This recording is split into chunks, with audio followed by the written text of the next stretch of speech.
संरक्षण आणि लोकशाहीचं रक्षण असा जागर करत 28 जुलैपासून नागपुरातून पत्रकार संवाद यात्रेला सुरुवात झाली। ही यात्रा नागपुरातील दीक्षाभूमी ते मुंबई असा प्रवास करत 20 ऑगस्ट रोजी मंत्रालयात पोहोचणार आहे। महाराष्ट्र राज्य पत्रकार संघ मुंबईचे प्रदेशाध्यक्ष वसंत मुंडे यांच्या नेतृत्वात आयोजित करण्यात आलेल्या या यात्रेच्या चौथ्या दिवशी ही संवाद यात्रा जळगावात दाखल झाली।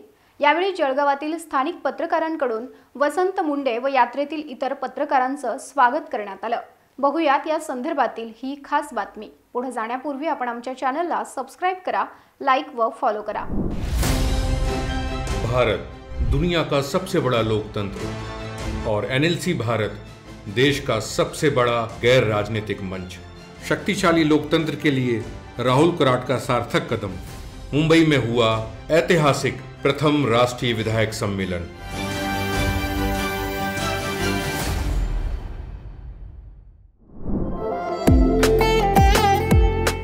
लोकशाहीच्या माध्यमातून आतापर्यंत सरकार समोर पत्रकारांचे प्रश्न अनेक वेळा मांडले, परंतु सरकार अजूनही दखल घ्यायला तयार नसल्यामुळे राज्यात संवाद यात्रा काढावी लागली। समाजाचे प्रश्न मांडण्याचे काम पत्रकार कायम करीत आलेत, परंतु पत्रकारांचे सुद्धा प्रश्न असतात आणि ते सोडवावे लागतात। हे जर सरकारला कळत नसेल तर हे प्रश्न सोडवण्यासाठी आता पत्रकारांना सुद्धा आपल्या मतांची ताकद दाखवावी लागेल, असं महाराष्ट्र राज्य पत्रकार संघ मुंबईचे प्रदेशाध्यक्ष वसंत मुंडे यांनी सरकारला सांगत थेट इशाराच दिला आहे। आणि पत्रकारांचं संरक्षण नसेल, पत्रकारांना निर्भीडपणे काम करता येत नसेल तर या लोकशाहीच्या चौथा जो पिलर किंवा चौथा खांब म्हणून आपण ज्याला संबोधलं जातं त्याने काम कसं करायचं।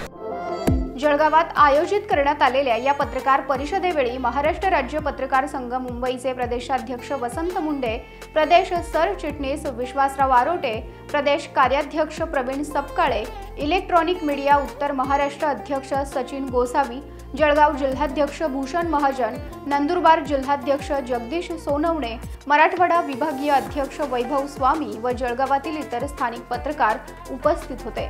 पत्रकारांच्या न्याय हक्कांच्या मागण्यांसाठी सुरू असलेल्या या पत्रकार संवाद यात्रेबद्दल तुम्हाला काय वाटतं ते व्हिडिओच्या खालील कमेंट बॉक्समध्ये लिहा। व्हिडिओ आवडल्यास शेअर करा आणि नियमित व्हिडिओ पाहण्यासाठी फॉर द पीपल न्यूज चॅनलला सबस्क्राइब करा, लाईक व फॉलो करा।